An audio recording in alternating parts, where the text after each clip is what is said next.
Well, another season has come and gone. Not a whole lot of shock here.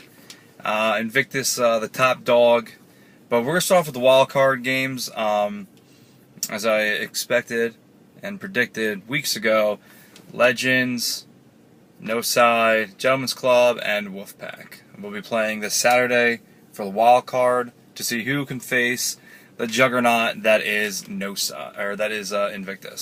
So in the first game, you have the top-seeded Legends, who are by far, I think, ahead of the rest of the remaining teams in the wild card, versus the surprisingly mediocre Wolfpack. I mean, a team where they won 7 games last year, they won 6 games this year, but I think last year's team was much, much better than this year. I'm not sure what happened. I'm not sure if there's what's going on in the team, but Wolfpack last year, they lost a lot of close games.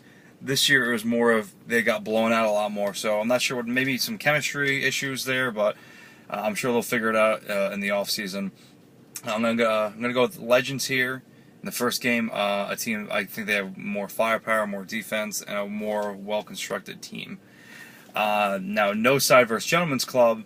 Now, if you guys haven't heard, and I don't want to get too involved into anything, but their shortstop Moody, probably their best hitter, was in a very serious car accident. I don't think he hasn't played in a few weeks.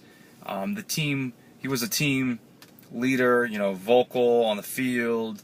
So not having him there is kind of a downer for the team. I'm sure, and I do hope he gets better very soon. And I'm sure all of our thoughts and prayers go out with him.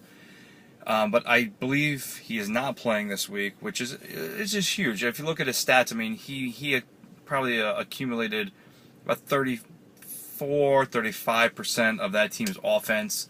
I mean, without him in the lineup, that puts a lot more pressure on Ray to come through and Ryan Murray.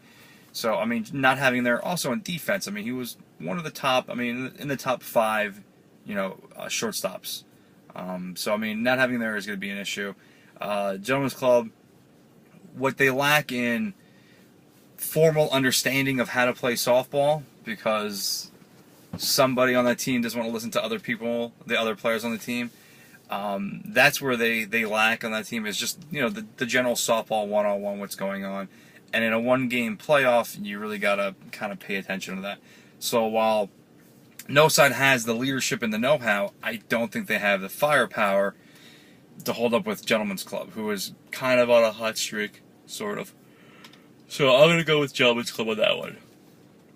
Which brings us to Legends versus Gentleman's Club. Again, I think Gentleman's Club is just a slightly out of their element here, with not having the firepower, not having the defense, not having the offense compared to Legends. And Legends, if you look at their record, while it's 11-13, they held in with Hitmen. They held in with Channel 4. They held in with Invictus. They held in with Shaw. They split with Shaws. They split with Wild Pitches. I mean, they're a team where they easily could have been like a 17-win team, but just a few runs here, a few runs there, and kind of cost them that. And again, losing to Wolfpack kind of killed them. That being said, it's a one-game playoff. I mean, really anything can happen, but again, I'm going to go with numbers here. So I'm going to say Legends takes the wild card, and they face Invictus, which is probably the best option for all of us cheering against Invictus to win as a three-peat. We want to give them as many hard games as possible coming into it. So, good luck to everyone this weekend in the wild card.